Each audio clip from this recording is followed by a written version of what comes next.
Blessed assurance, Jesus is mine.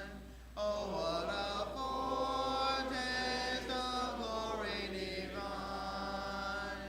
heir of salvation, purchase of God, born of His Spirit, washed in His blood. This is my story, this is my song, praising my Savior all the day long. This is my story, this is my song, praising my Savior all the day long.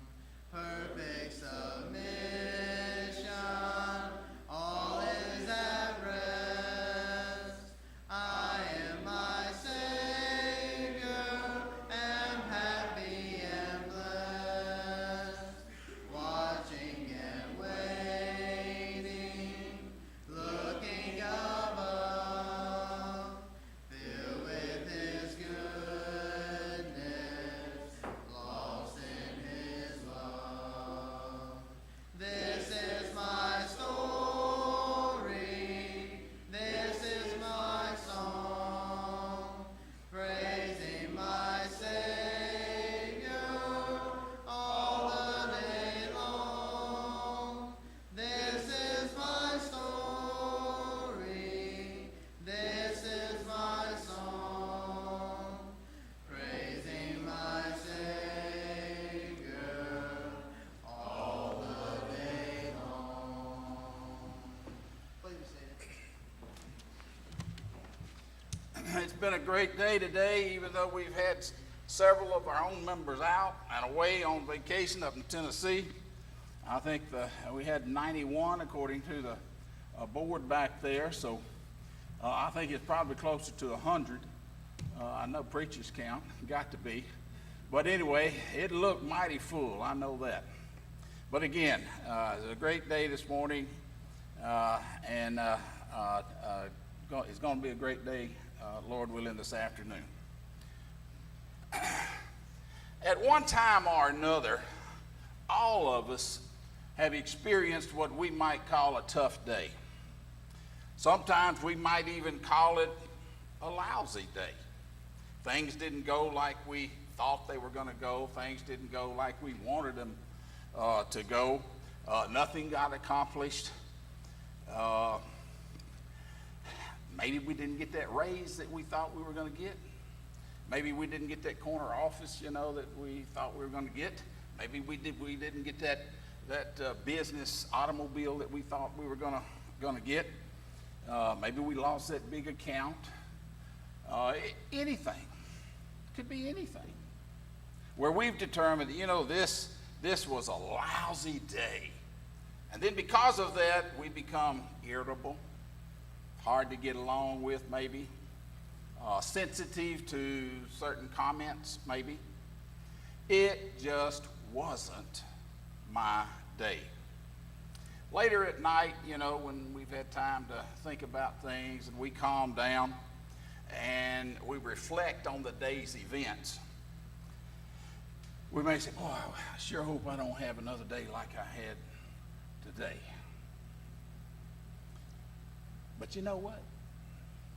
We know there will be. We know there will be lousy days. We know there will be tough days, all right, that we have to see ourselves through because we are imperfect. The world's imperfect. There has been always and always will be lousy days for us.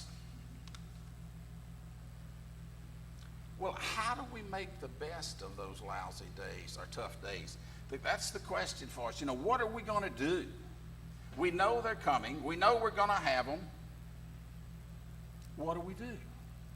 Is there anything we can do? Let's think back, all right, to one of the toughest days in history, I believe. And it's actually in the Bible. Let's look at one day in the life of Jesus that we've got to term it tough. We've got to term it lousy, really. Tough sort of day in our way of thinking. Now, of course, in the mind of God, this particular day had been planned. He knew it was coming, knew it had to happen, knew it was going to be tough. But I believe to the disciples and to us, this day, as we look back on it, was a very, very, very tough day. Let's see if we can gain any insight as to what Jesus did. Let's see how he reacted, how he handled this tough day. And, you know, we need to understand that and try to learn something from it. Because, folks, the world's getting tougher. The world's getting meaner. The world's getting uglier. The world's, look, it's gotten to where people can't even go out to eat nowadays without being harassed and ran out of restaurants, okay?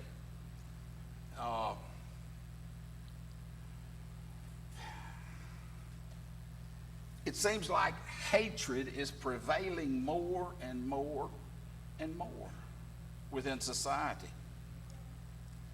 It seems like alternative lifestyles are dominating, are being celebrated, getting applauses. God's name is being taken in vain over and over and over and over again. As Christians, we need all the help that we can get, because these are going to be tough days for us. We need to somehow stay motivated, stay alert, stay upbeat, stay on track. No matter what happens, we're going to have to make it through those tough days. So how are we going to do it? How are we going to do it? Surely we can, knowing that we've got Jesus on our side, knowing we've got God to help, knowing that we as God's children can call out to him. Is there anything we can do to really get ready for all of this? Well, let's think about that Thursday evening. It's after dusk, night, really. Jesus and the apostles are over there gathering to eat a Passover meal first and hear Jesus speak. And then in Matthew 26:31,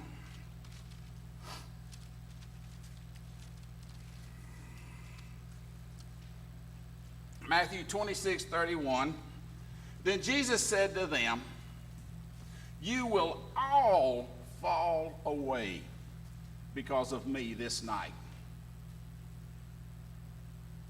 For it is written, I will strike down the shepherd, and the sheep of the flock shall be scattered." Now, Jesus has been with them for 3 years, teaching them, showing them things. And you would think that some of them, in this tough night, in this tough day, in this lousy day, you'd think that some of them would have learned enough to at least to stay with him for a little while. But he says, all of you are going to fall away.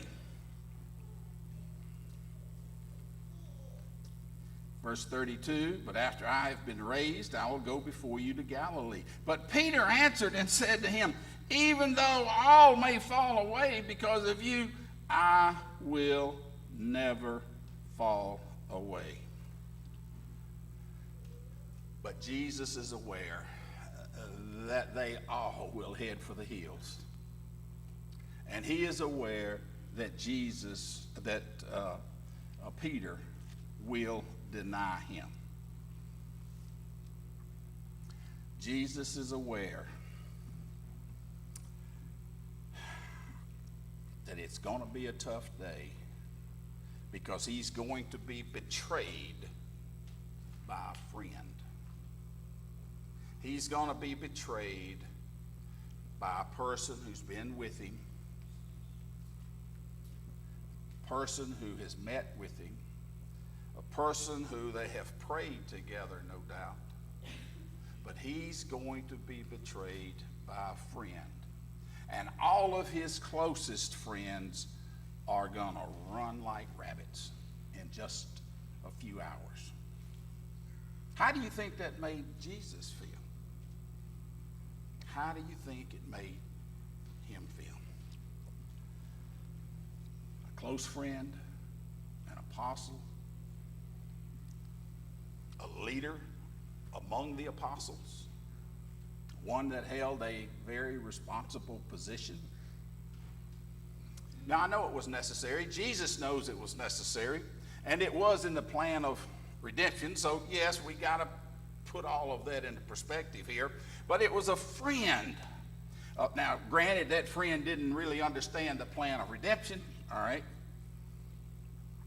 But that friend was motivated by money. Motivated by money over friendship, over loyalty, over belief. And in Luke 22, 2 through 4, tells us this person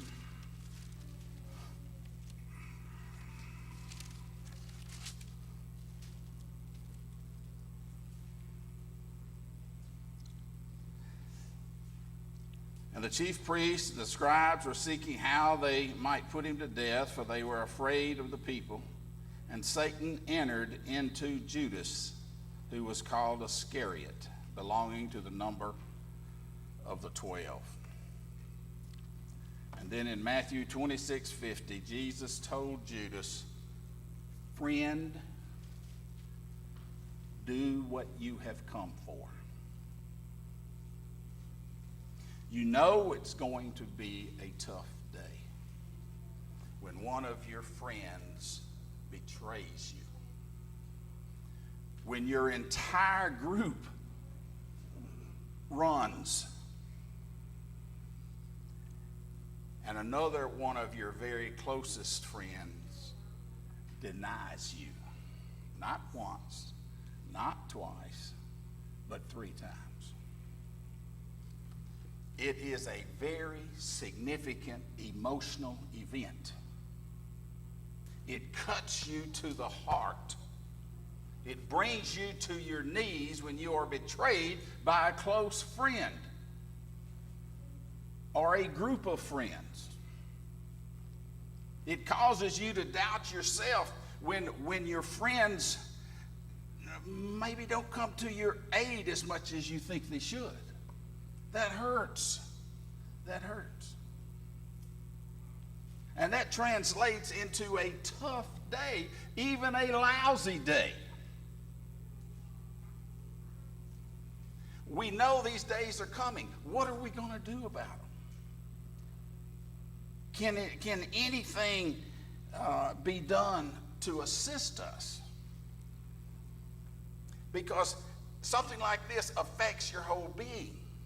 It affects your outlook on life. It will make you want to give up. It'll make you want to stay in bed and pull the covers up over your head and not get out of bed. It'll make you nauseated. It will not allow you to face the world like you should. It will not allow you to care for your family like you should when these tough days come along. It may even seem that since your friends deserted you, the world's certainly not going to support you.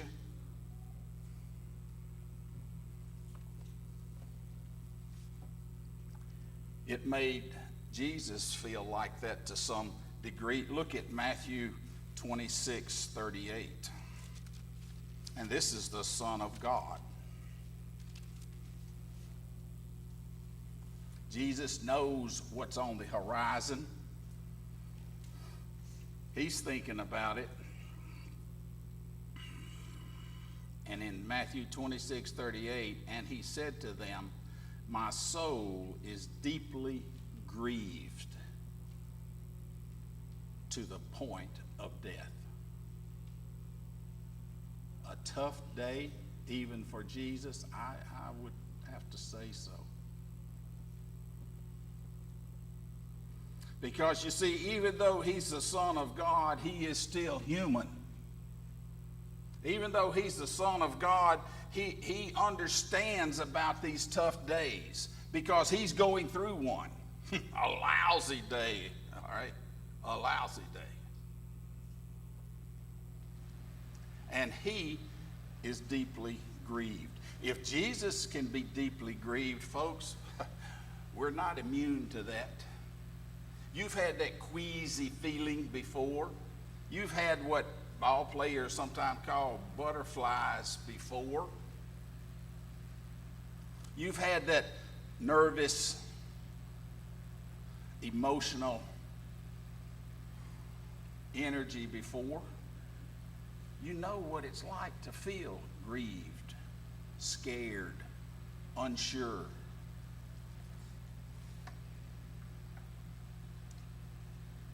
We felt like this before, over maybe worry, concerned, maybe something actual that's fixing to happen or perceived that may happen.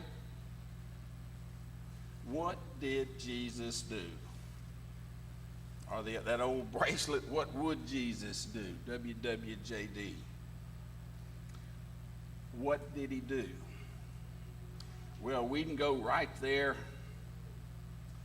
back in 26 again, 36. Jesus came with them, three disciples there, came with them to a place called Gethsemane and said to his disciples, sit here while I go over there and pray.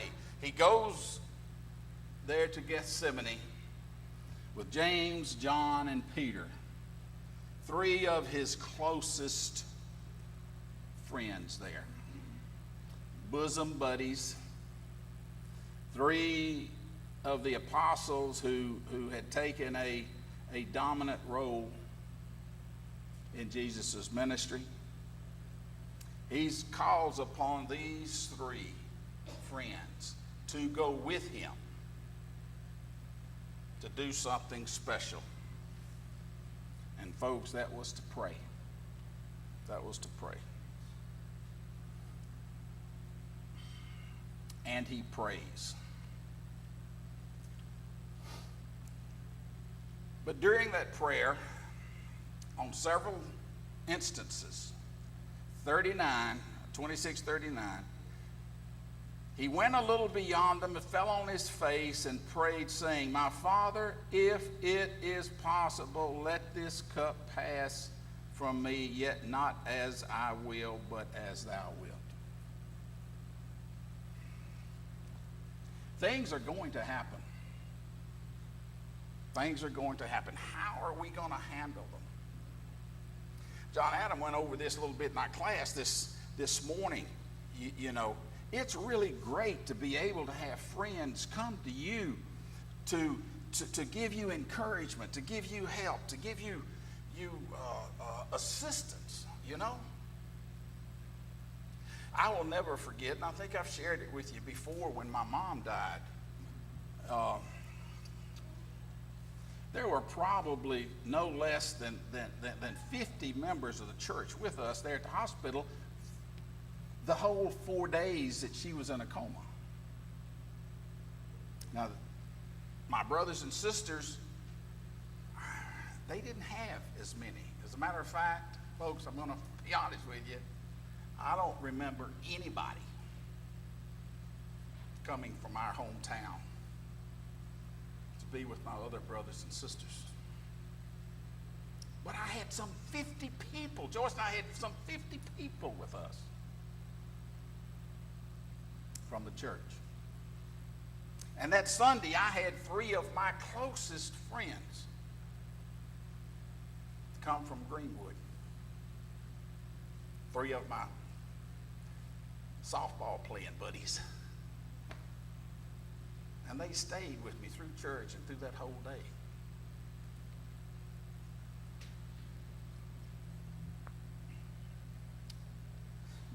Tough days, you see, we can get ready for those tough days by giving ourselves away in the Lord's service to others. Because in that way, we build those relationships and we build those families and we build each other to the point of we can and will help each other through these tough days. Jesus took 3 close friends. God sent him an angel also to assist. I felt like I had angels all around me there in the hospital, and I did in a way with all of our brothers and sisters from the church. Anything I needed, they were right there. It was unreal. With our friends, we go to our Father in prayer, knowing though that His will be done. You know it's going to be a bad day when you're led away by the authorities, by armed guards. You know it's going to be a bad day when you're falsely accused. You know it's going to be a bad day when you're beaten with fists and whipped and scourged and bloodied and a crown of thorns pressed upon your head. You know it's going to be a tough day, a lousy day.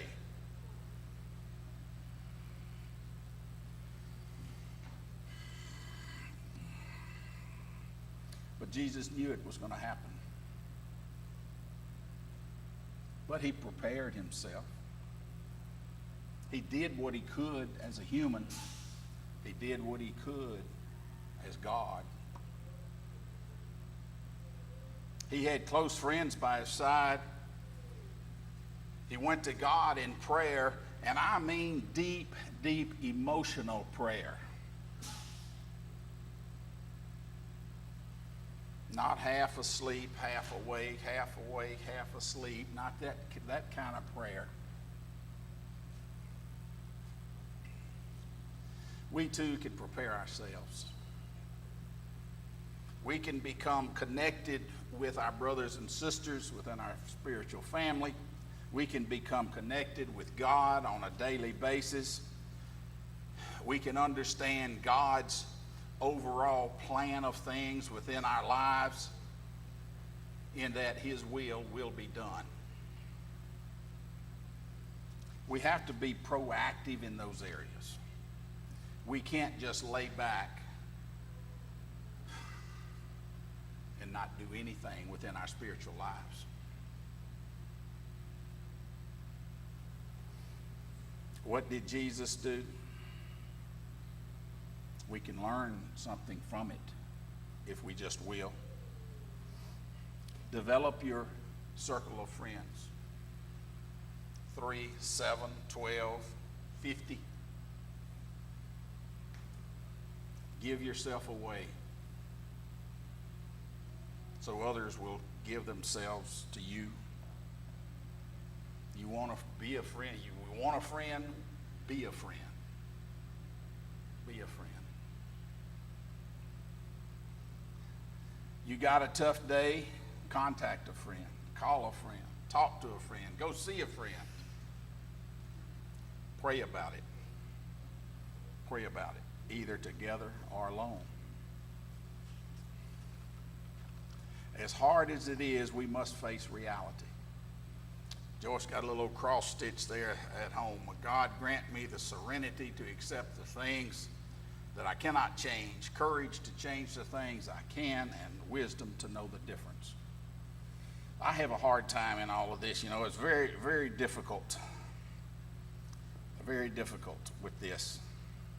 I may not like the Lord's timing of things. I may not like the Lord's choice of things. But you see, the Lord's will be done. We have to prepare ourselves for those tough days and for those lousy days. How are we going to do it? How are we going to do it? We have to begin. We have to do things within our own lives as God's children. Love the brethren. Love God. Talk to Him. And understand that His will be done. This afternoon, if there's anything that we can do to assist you become His child. Because you know, whatever the Lord has in His mind, it's possible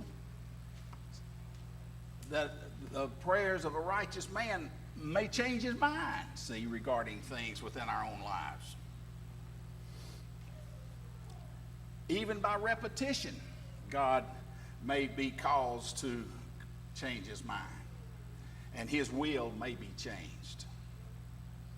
If there's something going on within your life that you would like your friends, your brothers and sisters to help pray with you and for you, we want to do that because that's what family is all about.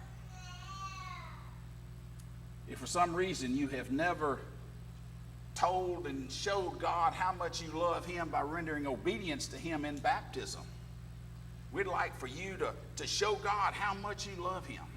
Yes, God, I love you. I'm going to do exactly what you told me to do. I'm going to be baptized, immersed for the remission of my sins. And then I'm going to rise from that watery grave of baptism serving you all of my days. For any reason we can help you this afternoon, let it be made known now while we stand and sing.